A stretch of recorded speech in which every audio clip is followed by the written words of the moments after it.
কখনো কি ভেবেছেন অজগর সাপের চামড়া দিয়েও তৈরি হয় জুতা, জ্যাকেট সহ আরো অনেক ব্যবহার সামগ্রী। হাজার হাজার অজগর সাপ পালন করা হয় শুধুমাত্র তাদের চামড়া দিয়ে বিলাসদ্রব্য বানানোর জন্য। চলুন অজগর সাপের সেই গা শিউরে ওঠা জগতে ডুব দেওয়া যাক। এটা কোনো জঙ্গল নয়, বরং বিশাল এক ফ্যাক্টরি, যাকে সাপের খামার বললেও ভুল হবে না। ভেতরে ঢুকলেই দেখবেন হাজার হাজার বক্স থরে থরে সাজানো, আর এর প্রতিটিতেই আছে একটি করে অজগর সাপ। এখানকার পরিবেশ একদম কন্ট্রোল করা। আমাদের দেশের পোল্ট্রি ফার্মে যেমন যত্ন নেওয়া হয়, তার চেয়েও বেশি টেকনোলজি এখানে। এসি রুমের তাপমাত্রা 30 ডিগ্রি রাখা হয়, আর হিউমিডিটি বা আর্দ্রতাও মাপা হয় কম্পিউটারে। সাপদের গোসলের জন্য অটোমেটিক পানি স্প্রে করার সিস্টেমও আছে, আর খাবার সেটাও হাতের স্পর্শ ছাড়া মেশিনের সাহায্যে বা চিমটা দিয়ে দেওয়া হয়। সাপগুলো এখানে আয়েসে ঘুমিয়ে বড় হতে থাকে। পুরো প্রসেসটা শুরু হয় ডিম থেকে। ইনকিউবেটরে হাজার হাজার ডিম রাখা থাকে, আর ডিজিটাল স্ক্রিনে দেখা যায় ডিম ফুটতে আর কতদিন বাকি। সময় হলে ডিম ফেটে ছোট ছোট সাপের বাচ্চা বের হয়ে আসে। আমাদের গ্রামে যেমন মুরগির বাচ্চা আলাদা করে রাখা হয়, এখানেও সাপের বাচ্চাদের আলাদা বক্সে বড় করা হয়। এমনকি সাপের ডাক্তার বা ভেটেরিনারিও আছেন, যিনি নিয়মিত এদের চেক আপ করেন।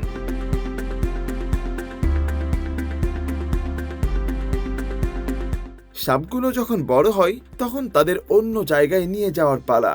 তবে সাবধান, এখানে কেউ হাত দিয়ে সাপ ধরে না। লম্বা হুক ব্যবহার করে খুব সাবধানে এদের ক্রেট বা ঝুড়িতে ভরা হয়। এরপর ফর্কলিফট দিয়ে সেই বক্সগুলো ট্রাকে লোড করা হয়। ট্রাক তখন রওনা দেয় প্রসেসিং সেন্টারের দিকে।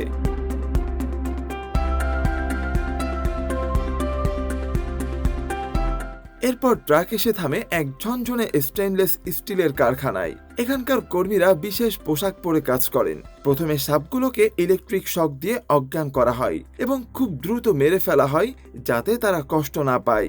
এরপর শুরু হয় চামড়া ছাড়ানোর কাজ। আমাদের কসাই ভাইরা যেমন নিপুণ হাতে কাজ করেন, এখানকার কর্মীরাও ঠিক সেভাবেই মাত্র একটা টানে সাপের পেটের নিচ থেকে চামড়াটা আলাদা করে ফেলেন।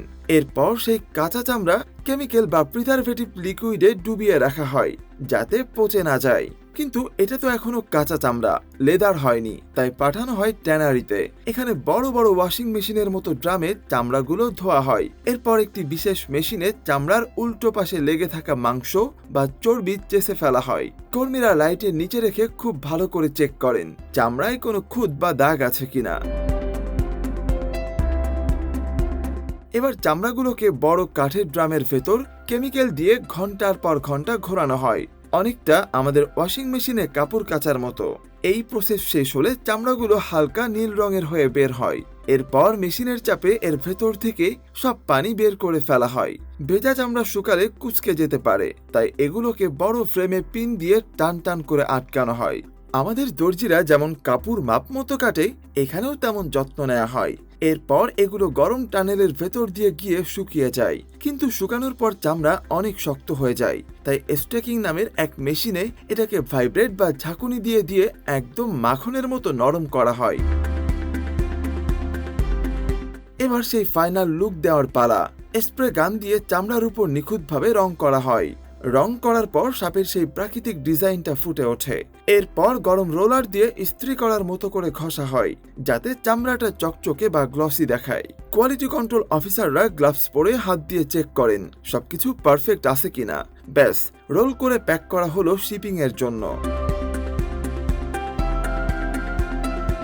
সবশেষ এই চামড়া চলে আসে দামি কারিগরদের ওয়ার্কশপে। এখানে লেজার মেশিন দিয়ে একেবারে নিখুঁত মাপে চামড়া কাটা হয়। তারপর দক্ষ কারিগররা সেলাই মেশিনে জুড়তে শুরু করেন। হাতুড়ি দিয়ে পিটিয়ে, আঠা লাগিয়ে এবং সেলাই করে তৈরি হয় সেই আলিশান মানি ব্যাগ বা হ্যান্ডব্যাগ, যা আমরা শোরুমে দেখি। এত প্রসেস পার হয়ে আসে বলেই হয়তো এগুলোর দাম এত বেশি। তো আজকের মতো এই ছিল আমাদের টেকম্যানের আয়োজনে। কেমন লাগলো কমেন্ট করে জানাতে ভুলবেন না। টেকনোলজির আরো কোনো টপিক জানতে চাইলে সেটাও আমাদের জানাতে পারেন। আর সবার আগে এমন সব ইনফরমেটিভ ভিডিও পেতে লাইক, কমেন্টস এবং সাবস্ক্রাইব করতে ভুলবেন না। আজকের মতো এখানেই বিদায় নিচ্ছি। টেকম্যানের সাথেই থাকুন আর টেকনোলজিকে ভালো কাজে ব্যবহার করুন।